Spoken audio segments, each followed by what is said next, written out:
भूर्भुवः स्वः तत्सवितुर्वरेण्यं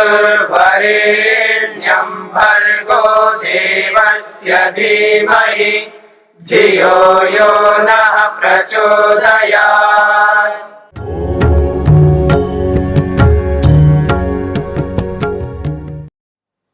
उपरोक्त दोनों के बीच वाली रजोगुण प्रधान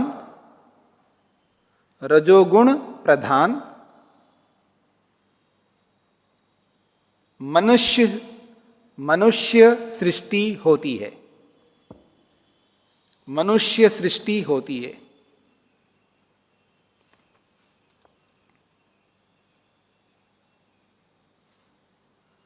स्पष्ट हो गया जी। अब एक प्रश्न किया जा रहा है, आपने बताया कि ये सत्वगुण प्रधान है, ये रजोगुण प्रधान है, ये तमोगुण प्रधान है। ये जो भेद बता रहे हो, ये जो भिन्नताएं बता रहे हो, ये क्यों बता रहे हो? ये भिन्नता क्यों आ रही है? उसके ऊपर प्रश्न किया जा रहा है। सा एषा प्रकृते विविधा सृष्टि कैमर्थ्यकी भवति। कहते हैं सा एषा प्रकृते सृष्टि, वह ये जो प्रकृति की सृष्टि है, कैसी सृष्टि? विविधा सृष्टि, विविध प्रकार की सृष्टि, भिन्न भिन्न प्रकार की सृष्टि। कैमर्थ्यकी भवति, किस लिए ऐसे होती है? किमर्थ को ही कैमर्थ की बना दिया, उसी अर्थ को स्वार्थ में यहां पर प्रत्यय है। किमर्थम भी कह सकते हो और कैमर्थ की भी कह सकते हो।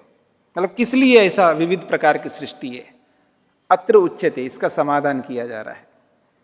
कर्म वैचित्र्यात् प्रधान चेष्टा गर्भदासवत। बहुत अच्छा समाधान किया है। ये विविध प्रकार की सृष्टि क्यों है, अभी आपको समझ में आ जाएगा।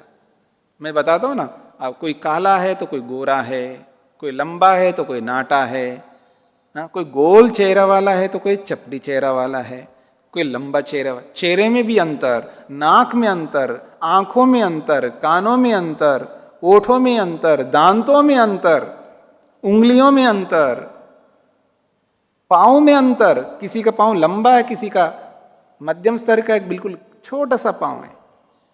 पांव में भी अंतर, मतलब शरीर के एक एक अंग में अंतर है। याद रखना, एक एक अंग में अंतर है, एक एक अवयव में अंतर है। अंदर भी अंतर होता है। हाँ, याद रखना, बीज के अनुरूप होगा ना, मतलब शरीर जो मिला है, हृदय में भी अंतर मिलेगा, लीवर में भी अंतर मिलेगा, किडनी में भी अंतर मिलेगा, पेनक्रियाज में भी अंतर मिलेगा। सूक्ष्म अंतर आप देखेंगे, बहुत अंतर आएंगे। योनि का अंतर, वो तो बहुत बड़ा अंतर होगा योनि का। ये सब क्यों है? तो कह रहे हैं कर्म वैचित्र्यात्। कर्म वैचित्र्यात् प्रधान चेष्टा। ये जो प्रकृति, प्रधान कहते हैं प्रकृति को, प्रकृति की जो चेष्टा है, प्रकृति जो है विविध रूपों में जो आ रही है, विभिन्न रूपों में प्रकृति जो आ रही है, क्यों ऐसा है? कर्म वैचित्र्यात्, कर्मों के कारण से है। समझ लेना, कर्मों के कारण से ये सारी भिन्नता है। स एषा विविध सृष्टि रूपा प्रधान चेष्टा प्रकृति परिणति प्रकृते क्रिया। वह ये जो विविध प्रकार की सृष्टि है, प्रधान की जो चेष्टा है, प्रकृति जो है परिणित हो रही है, बदल रही है। प्रकृते क्रिया, ये जो प्रकृति की क्रिया जो हो रही है, किस लिए हो रही है? जीवात्म कर्म वैविध्यात् भवति। जीवात्मा के विविध प्रकार के कर्मों के कारण से होती है। हमारे अपने ऐसे कर्म हैं जिन कर्मों के कारण से ओठों में अंतर, आंखों में अंतर, नाक में अंतर, कानों में अंतर, दांतों में अंतर, उंगलियों में अंतर, पांवों में अंतर, पेट में अंतर, नाभि में अंतर। अब किस में अंतर नहीं है ये समझ लीजिएगा, सब में अंतर है। इन सब के पीछे कर्म कारण है, और कोई कारण नहीं। यही कहना चाह रहे, जीवात्मा कर्म वैविध्यात् भवति। जीवात्माओं के विविध प्रकार के कर्मों के कारण से ऐसा होता है। उदाहरण दिया है गर्भदासवत। यथा गर्भदासः स्वभावतो दासः स्वाम्यर्थम विविधम चेष्टते तथैव प्रकृतिरपि स्वभावतः शाश्वतिकी पुरुषार्था सती तदर्थम विविधम चेष्टते सृष्टि रूपम गृहन्नाना। तो कहते हैं गर्भदासवत, ये प्रथा जो है ना अब चली आ रही है, ये कोई नवीन प्रथा नहीं है, ये प्रारंभ से चली आ रही है। क्योंकि याद रखना, देव और असुर शुरू से चले आ रहे हैं। देवासुर संग्राम जो आपने सुना है ना, देवों का और असुरों का संग्राम हमेशा चला आया है। आदि सृष्टि से लेके अंत तक ये चलती आएगी। बस अंतर इतना है, कभी वर्चस्व देवों की ज्यादा होती है तब सतयुग बनता है, त्रेता युग बनता है, द्वापर युग बनता है, और जब असुरों का वर्चस्व जब बढ़ता है तब कलयुग बनता है। ठीक है ना। ये कम ज्यादा जो होता है ना, ये हमारे कर्मों के ऊपर निर्भर करता है। हम शाने बने रहेंगे, सात्विक बने रहेंगे, धार्मिक बने रहेंगे, आस्तिक बने रहेंगे तो यही सतयुग बन जाएगा। और हम नास्तिक बनेंगे, राक्षस बनेंगे, पिशाच बनेंगे, टूट पड़ेंगे एक दूसरे के ऊपर, अपने पेट भरने के चक्कर में रहेंगे, अपने प्राणों को ही पुष्ट करने में लगे रहेंगे। स्वामी दयानंद सरस्वती जी लिखते हैं, प्राण पोषण में जो तत्पर रहता आदमी अपने ही प्राणों को देखता है, ऐसी स्थिति रहेगी तो कलयुग बन जाएगा। तो आज वर्तमान में कलयुग चल रहा है। ठीक है जी। अन्याय, अधर्म, नास्तिकता बढ़ती जा रही है, तो ये हमारे हाथ में है। तो कह रहे गर्भ दासवत, जैसे गर्भ से ही दास बन जाता है व्यक्ति, पहले से ही। हाँ, जो होते हैं ना परंपरा से कि ये हमारे घर में काम करता था तो इसका बच्चा भी हमारे घर में काम करेगा, पहले से निर्धारित होता है। गर्भ स्थापित हो गया तो समझ लेना उसको खरीद लिया उसने। हाँ, मतलब गर्भ स्थापित हो गया, अब वो गर्भ को ठीक रखने के लिए, उसका पालन पोषण करने के लिए पैसे चाहिए। कहाँ से लाएंगे वो? तो फिर साहूकार से, सेठ से, जिसके पास काम करते उससे पैसे लेते हैं। पैसे लेते तो फिर वो गर्भ को ही खरीद लेता वो। हाँ, गर्भ को ही खरीद लेता। खरीदने का मतलब है बच्चा जब बाहर आएगा ना तो हमारी सेवा करेगा वो।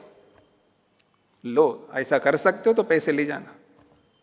क्या कमाल की सृष्टि है, देखिए क्या आदमी है आज दुनिया में। असुर है, असुरों की सृष्टि है ये। तो आजकल बहुत कुछ कर दिया गया, प्रजातंत्र के कारण से समाप्त होता गया, लेकिन कहीं ना कहीं कोई ओठ में कहीं हो सकता है, मैं नहीं जानता, लेकिन मध्यकाल में तो बहुत हुआ है ऐसा। तो कह रहे जैसे गर्भदास, गर्भ से ही दास बन जाता है व्यक्ति। तो यही कह रहे हैं यहां पर, यथा गर्भदासा, गर्भ में ही दास जब बनता है, स्वभावतः दासा, पहले से दास बन गया। विविधम चेष्टते, जैसे वो बाहर निकलता है बच्चा, जैसे ही थोड़ा सा बड़ा हो जाता है तो उसको काम में लगा देते हैं, काम करता रहता है, जो बताओगे वो करेगा वो। कहते हैं विविधम चेष्टते, विविध प्रकार की चेष्टाएं, विविध प्रकार के कर्म करता है वो। तथैव, उसी प्रकार प्रकृतिरपि स्वभावता शाश्वती की पुरुषार्था, स्वभाव से ये पुरुष के लिए होती है प्रकृति। सृष्टि बना नहीं है, उसको बना करके पुरुष आत्मा को, मनुष्य को सुपुर्द कर देना है। अब भोगो, इसका उपयोग कर लो, मेरा प्रयोग करो, जो करना मेरे को कर लो, आप, मैं तेरे लिए हूं। ये प्रकृति अपने आप को सुपुर्द कर देती है सृष्टि बना करके, यानी अपने आप को परिणित करके कार्य रूप में आकर के हमारे लिए झुक जाती है। अब इसका हम प्रयोग करते रहते हैं, यही बात कही जा रही है। प्रकृतिरपि स्वभावतः शाश्वती की, प्रकृति भी स्वभाव से शाश्वती की, वो प्रारंभ से, शुरू से, जब से तब से पुरुषार्था, वो पुरुष के लिए ही, सती, पुरुष के लिए ही होती हुई, तदर्थम विविधम चेष्टते, तदर्थम उस पुरुष के लिए ही विविध प्रकार की चेष्टा करने लगती है। तभी ये सृष्टि रूप है। तो कैसे चेष्टा करती है? सृष्टि रूपम गृहन्नाना, अपने आप को सृष्टि के रूप में बदल करके ये सेवा कर रही है प्रकृति। सूत्रार्थ लिखिएगा।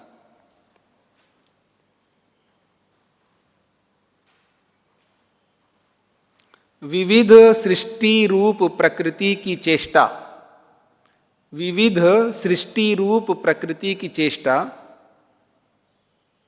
विविध सृष्टि रूप प्रकृति की चेष्टा आत्माओं के भिन्न भिन्न कर्मों के कारण से होती है। आत्माओं के भिन्न भिन्न कर्मों के कारण से होती है।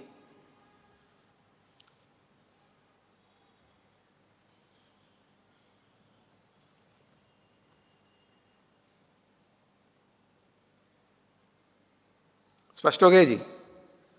प्रश्न, ननु, ननु जो है प्रश्न को कहने के लिए आता है। भवतु खलु उत्कृष्ट योनौ सत्व विशालायाम कृतकृत्यता किम पुनर्मोक्षेण। एक प्रश्न उपस्थित किया जा रहा है। ननु भवतु उत्कृष्ट योनौ सत्व विशालायाम। उत्कृष्ट योनि जो है यानी देव योनि, जो कि सत्व विशाल है, सत्वगुण प्रधान वाली सृष्टि है। तो कोई उत्कृष्ट योनि को प्राप्त कर ले, वो योनि ही, उत्कृष्ट योनि ही कृतकृत्यता, वो कृतकृत्य करने वाली हो जाएगी। वहां पहुंचना ही अपने आप में बहुत बड़ी बात है, उसी में कृतकृत्यता मानो। किम पुनर्मोक्षेण, फिर मोक्ष के लिए क्या मेहनत करना है। देव बन जाना कोई खेल नहीं है, याद रखना। कोई देव बन जाता है ना, कोई खेल नहीं है। वैसे ही मर्यादा पुरुषोत्तम श्री रामचंद्र को मर्यादा पुरुषोत्तम वैसे नहीं कहते हैं। कितना मेहनत करके उन्होंने मर्यादाओं का पालन किया होगा। वो बोला जाता है ना आज भी, रामबाण, रामबाण कहते ना, एक बार राम ने बाण निकाला तो फिर वो चूकता नहीं था। ठीक इसी प्रकार उसने जो बात कही है उसको पूरा करता था। सत्यवादी थे, मर्यादाओं का पालन करते थे, तो इसलिए उनको मर्यादा पुरुषोत्तम नहीं कहा गया है। ऐसा बनने के लिए कितना मेहनत किया होगा, ठीक है ना। कितना मेहनत किया होगा दुर्योधन, ठीक है ना, दुर्योधन बनने के लिए, ठीक है ना। कितना मेहनत किया होगा रावण, रावण बनने के लिए, ठीक है। ये एक प्रक्रिया है। कहने का अभिप्राय है कि एक बहुत उत्कृष्ट स्थिति है, एक बहुत निकृष्ट स्थिति है। हर कोई आदमी चोर नहीं बनता, याद रखना। उसके लिए मेहनत करना पड़ता है, उसके लिए समझना पड़ता है, उसके लिए सीखना पड़ता है, बहुत मेहनत करना पड़ता है।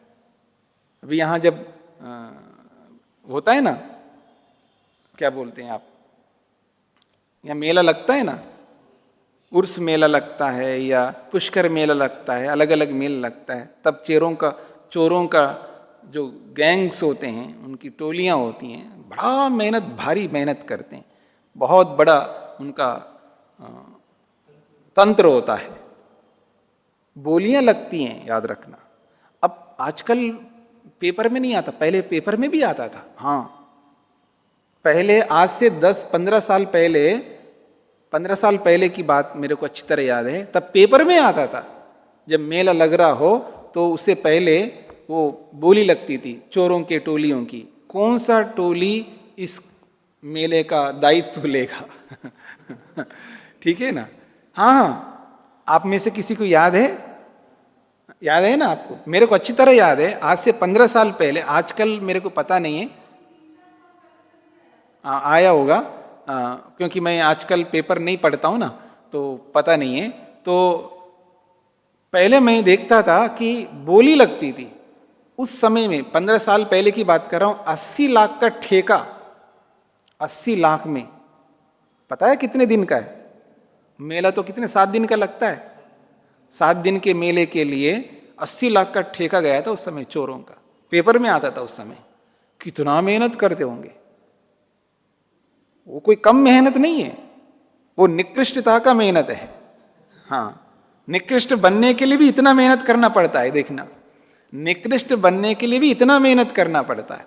ठीक इसी प्रकार से जब आदमी को निकृष्ट बनना हो तो इतना बड़ा भारी मेहनत करना पड़ता है, तो उत्कृष्ट बनने के लिए क्या मेहनत नहीं करना पड़ता है।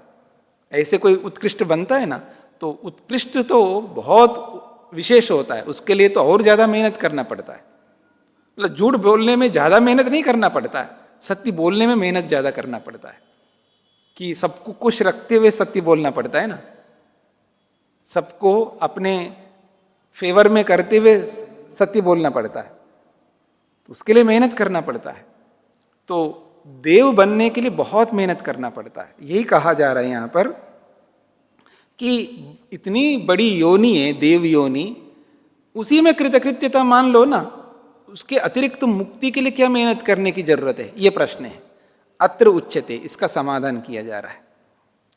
आवृत्ति ही तत्रापि उत्तरोत्तर योनि योगाद हेयः। कहते हैं आवृत्तिस तत्राप्युत्तरोत्तर योनि योगाद ध्येयः, यह सूत्र है। उत्तरोत्तर योनि संबंधात सत्व प्रधानात भवेद उत्कृष्टता। उत्तरोत्तर योनि संबंधात, उत्तरोत्तर योनि के संबंध से, यानी सबसे निकृष्ट क्या तिर्यक है, उससे ऊपर हो जाएगा तो आप पक्षी ले सकते, पक्षी से ऊपर पशु ले सकते, पशु से ऊपर पिशाच ले सकते हैं, राक्षस ले सकते हैं, फिर उससे ऊपर मनुष्य ले सकते हैं, फिर उससे ऊपर देव ले सकते हैं। तो उत्तरोत्तर योनि संबंधात, उत्तरोत्तर योनि संबंध से, नीचे से ऊपर उठते हुए उत्तरोत्तर योनि संबंध से जो सत्व प्रधानात, जो सत्वगुण प्रधान के कारण से जो योनि मिलती है, जो देव योनि मिलती है, वो उत्कृष्टता, वो उत्कृष्ट योनि बले रहे। निकृष्ट योनि की अपेक्षा जो सबसे उत्कृष्ट योनि है वो तो उत्कृष्ट ही रहेगी, उत्तम तो उत्तम ही रहेगा। उत्तम कभी मध्यम नहीं होता, उत्तम कभी निकृष्ट नहीं होता, उत्तम हमेशा उत्तम ही रहेगा। तो उसको उत्तम योनि तो हम कह सकते, परंतु कह रहे हैं तत्रापि न स्थिरता, उस उत्तम योनि को प्राप्त करने के बाद में वहां स्थिरता नहीं है, हमेशा ही वहीं नहीं रह सकते हम, वहां से नीचे उतरना पड़ेगा, वहां से नीचे उतरना ही पड़ेगा, वहां से लौट के आना ही पड़ेगा। इसलिए कह रहे हैं तत्रापि न स्थिरता, वहां स्थिरता नहीं है, किंतु आवृत्ति ही, फिर वहां से आवृत्ति होती है, अर्थात पुनर्जन्म, फिर वहां मरना ही पड़ेगा। वहां मरेंगे तो दोबारा जन्म लेंगे, दोबारा लेंगे फिर वापस वैसे के वैसे हो जाएंगे, फिर वापस देव बनना पड़ेगा आपको, फिर देव बनेंगे, फिर मरेंगे, फिर वापस वहीं आना पड़ेगा। क्यों परेशान हो रहे हो, दुखी क्यों हो रहे हो? वही सारे पापड़ पेलना पड़ेगा आपको, सबको वही पापड़ सारे पेलने पड़ेंगे। थोड़ा सा बड़े होते फिर वापस यही सांख्य दर्शन पढ़ लो, वो दर्शन पढ़ लो, ये शास्त्र पढ़ लो, वो शास्त्र पढ़ लो, सब पढ़ो, वापस वापस फिर वही पढ़ना है, फिर वही घर में रहना है, फिर कोई ना कोई गले लग जाएगा, कोई पति के रूप में, कोई पत्नी के रूप में, कोई माँ के रूप में, कोई पिता के रूप में, कोई बहन के रूप में, कोई भाई के रूप में, फिर वो सारे संबंध फिर वैसे निभाना, फिर मर जाना, फिर वापस आना, फिर वैसे संबंध निभाना, अंत नहीं है इसका। यही कहना चाह रहे हैं, पुनर्जन्म, दोबारा जन्म लेना पड़ेगा। यानी इतने बड़े उत्तम योनि को, बड़ी योनि को, देव योनि को प्राप्त कर लो, फिर भी वापस लौट के आना पड़ेगा। पुनर्जन्म ततोपि भवति, उससे भी दोबारा आपको पैदा होना ही पड़ेगा, फिर वापस शुरू से स्टार्ट करना पड़ेगा। तस्मात् सोपि उत्तरोत्तर योनि संबंधोपि त्याज्यः, इसलिए उत्तरोत्तर योनि चाहे कितना ही उत्कृष्ट योनि हो, देव योनि भी क्यों ना हो, वो त्याग करने योग्य ही है, उसको छोड़ करके मुक्ति के लिए मेहनत करना ही पड़ेगा, इससे छुटकारा नहीं पा सकते, ये कहना चाह रहे हैं। सूत्रार्थ,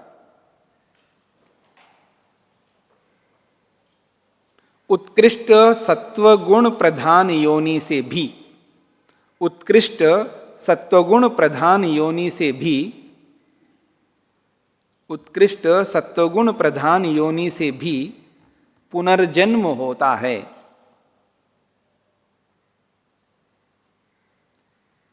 उत्कृष्ट सत्वगुण प्रधान योनि से भी पुनर्जन्म होता है, इसलिए उत्कृष्ट योनि का संबंध, उत्कृष्ट योनि का संबंध भी छोड़ने योग्य है मुक्ति के लिए। इसलिए उत्कृष्ट योनि का संबंध भी छोड़ने योग्य है मुक्ति के लिए।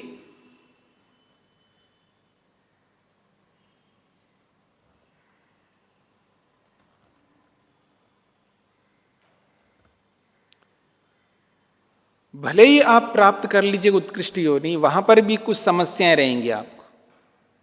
भले ही बहुत उत्कृष्ट योनि है, इसका मतलब केवल सुख रहता हो ऐसा नहीं है। अगर केवल सुख रहे ना तो उसको कौन त्याग करना चाहेगा। कितना ही उत्कृष्ट योनि हो, कितना ही उत्कृष्ट योनि है, समझने का प्रयत्न करना, कितना ही उत्कृष्ट योनि हो वहां पर भी कुछ समस्याएं रहती है। क्या समझा रहे हैं अगले सूत्र में, अथ च तत्र उत्कृष्टतम योनौ, अथ च तत्र उत्कृष्टतम योनौ, उस उत्कृष्ट योनि में क्या समस्याएं रहती है, तो कहे समानम जरा मरणादिजम दुखम। अधो योनि मारभ्य उत्तरोत्तर योनि पर्यंतम जरा मरण जन्म भवम दुखम समानमेव भवति। कहते हैं अधो योनि मारभ्य, निकृष्ट अधम योनि से प्रारंभ करके उत्तरोत्तर योनियों में बढ़ते जाओ तो देव योनि पर्यंत जरा मरण जन्म भवम दुखम, जरा बुढ़ापे से, मरण मृत्यु से, जन्म जन्म से उत्पन्न होने वाला दुखम दुख को सभी को अनुभव करना पड़ेगा। इसलिए समानमेव भवति, ये सभी योनियों में एक समान होता है। कोई ऐसी योनि नहीं है जिसमें आपको बुढ़ापा ना आए, ठीक है जी, चाहे वो एक दिन का शरीर क्यों ना हो, हाँ, या एक घंटे का शरीर क्यों ना हो, उसमें भी जरा भी बुढ़ापा, जरा बुढ़ापा, उसमें भी मृत्यु, उसमें भी जन्म, ये तीनों रहेंगे। एक दिन का है तो 12 घंटे निकल गए तो आधा जन्म तो पूरा हो गया ना, उसका बुढ़ापा आ गई ना। 20 घंटे पूरे हो गए, 23 घंटे पूरे हो गए, 1 घंटा बाकी है। कितना वृद्ध है वो, कितना बूढ़ा है वो, समझ में आ रहा है ना। तो बुढ़ापा जरा हर योनि में है, याद रखना, हर योनि में जरा बुढ़ापा है। हाँ, झुर्रियां पड़ती हैं, याद रखना उसमें भी। हाँ, जैसे हमारे शरीर में झुर्रियां आती है ना, ऐसे ही एक दिन के जीवन में भी झुर्रियां पड़ती हैं। जब मरने की स्थिति आती है ना, वो कमजोर हो जाता है, असहाय हो जाता है, सिकुड़ने लगता है व्यक्ति। कोई भी जंतु हो, कोई भी प्राणी हो, आप देखेंगे तो उसमें भी जरा, सुकड़ना, बुढ़ापा, उसमें भी मृत्यु, उसमें भी जन्म, ये सब चलते रहते हैं। तो एक कहना चाह रहे समानमेव भवति, सभी योनियों में जरा भी, मरण भी, जन्म भी, ये तीनों का दुख भोगना ही पड़ेगा। तस्मात् न कृतकृत्यता, तस्मात् न कृतकृत्यता अत्युत्कृष्ट योनौ अपि, अति उत्कृष्ट योनि में भी कृतकृत्यता नहीं हो सकती है। उसके लिए तो मुक्ति को प्राप्त करना ही होगा, ये कहना चाहते हैं। सूत्रार्थ,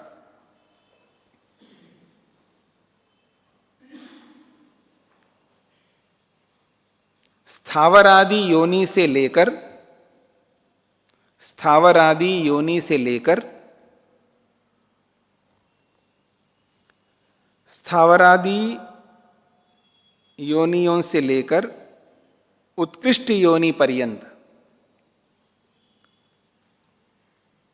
उसमें एक शब्द ये भी लिख सकते हो, स्थावरादि निम्न योनियों से लेकर, निम्न शब्द भी जोड़ सकते हो योनि के पहले, स्थावरादि निम्न योनियों से लेकर उत्कृष्ट योनि पर्यंत, उत्कृष्ट योनि पर्यंत सभी योनियों में,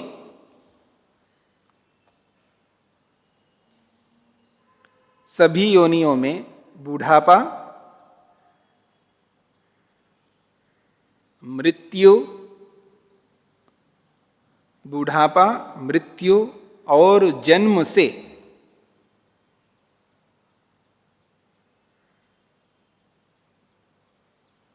और जन्म से उत्पन्न दुख, उत्पन्न दुख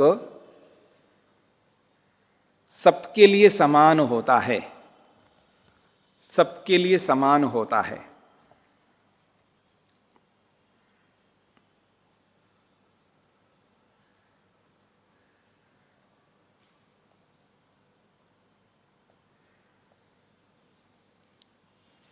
तो ये समाधान कर दिया जी। यानी मुक्ति के लिए तो प्रत्येक स्थिति में हमें मेहनत करना ही पड़ेगा, मुक्ति के लिए हमें आगे बढ़ना ही होगा। हाँ जी स्वामी जी, तो हम ये समझे हम अनजाने में ही दुखों से प्यार कर रहे होते हैं। जी बिल्कुल, अनजाने में भी और जानबूझ करके भी। जैसे हम बोलते हैं ना, आ बैल मुझे मार, जानबूझ करके भी हम करते हैं और अनजाने में तो करते ही करते हैं, लेकिन जानबूझ के भी करते हैं।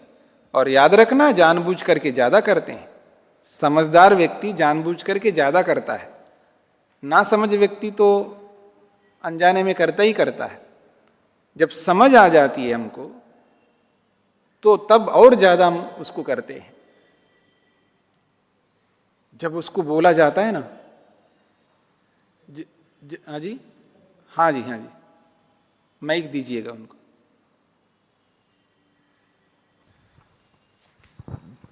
ओ, जी, ऐसा क्यों स्वामी जी? अविद्या है, ऐसा क्यों, क्या है? नहीं भाई, अनजाने में तो आप कह रहे हैं भाई करते ही है, और जानबूझ के फिर ज्यादा क्यों?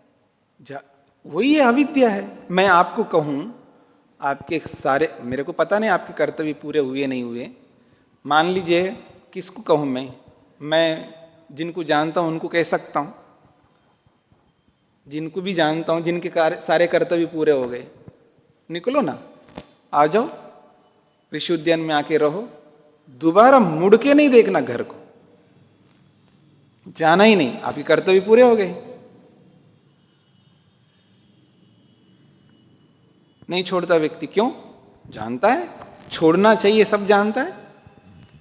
कौन नहीं जानता है? सब जानता है, फिर क्यों नहीं छोड़ता? जानबूझ करके तो नहीं छोड़ता है, अनजाने में नहीं छोड़ रहा, ऐसा थोड़ा है। पता है व्यक्ति को छोड़ना चाहिए, मेरे कर्तव्य भी पूरे हो गए, फिर भी लगा रहता है। क्यों? अविद्या है, मोह है, राग है, और कोई कारण नहीं है यहां पर। केवल एकमात्र कारण है, व्यापक कारण है, मोह, अविद्या। स्वामी जी, हम ऐसे समझें जैसे स्वामी दयानंद जी को चाचा की मृत्यु का दुख हुआ, बहन की मृत्यु का दुख हुआ, तो उनको विवेक हो गया, संसार से त्याग की इच्छा हो गई, या भगवान बुद्ध को दुख देखा और संसार छोड़ने की इच्छा हो गई। और हम अपने चारों तरफ दिन रात दुख देखते हैं, भाई भी मर रहा है, बेटा मर रहा है, माँ भी मर रही है, 4 दिन बाद में फिर वैसे ही हो जाते हैं। इसका मतलब हमें दुखों से प्यार है। हाँ, वो तो सीधी सी बात है, मैंने बोल ही दिया ना। ऐसा है जैसे मिठाई आपने खरीद लिया, मिठाई खरीद लिया और ले आए, दुकानदार ने बोला है कि आप सुबह जो लेके गए थे ना मिठाई, वो खाया या नहीं खाया? नहीं साहब, अभी कहाँ खाएं, अभी सब बच्चे बाहर गए हैं, पढ़ने के लिए गए हैं और सब नौकरी में गए, अभी तो रखी है, अभी सब आएंगे दोपहर में खा लेंगे। नहीं नहीं, नहीं खाना उसको। क्यों? थोड़ा सा उसमें छिपकली गिर गई थी, इसलिए थोड़ा आपको नहीं खाना है, आपको दूसरी मिठाई देते हैं। तो आप क्या करते हैं? उसको वापस कर देते हैं। जान लिया ना, वापस कर देते हैं। अब वो उसको वापस ना करे और उसी को खाना चाहे तो यही कहा जाएगा ना, आप स्वयं दुख से प्यार कर रहे हो। आपको पता है इसमें विष है, दुख है, फिर भी उसको ले रहे हो, तो यही होगा ना कि दुख से प्रेम कर रहे हो आप। उनकी जो बात है ना, वो यही है। उनकी बात को मैं थोड़ा कहानी बना करके समझा रहा हूँ। वो जो कहना चाह रहे हैं वो यही कहना चाह रहे हैं, हम अपनी इच्छा से दुखों से प्रेम कर रहे हैं। हमें पता है उसमें दुख है, फिर भी उससे प्रेम करते हैं हम लोग। द्यो शान्तिरन्तरिक्षं शान्तिः पृथिवी शान्तिरापः शान्तिरोषधयः शान्तिः वनस्पतयः शान्तिर्विश्वे देवाः शान्तिर्ब्रह्म शान्तिः सर्वं शान्ति शान्तिरेव शान्ति क्षमा शान्तिरेधि। ॐ शान्ति शान्ति शान्तिः।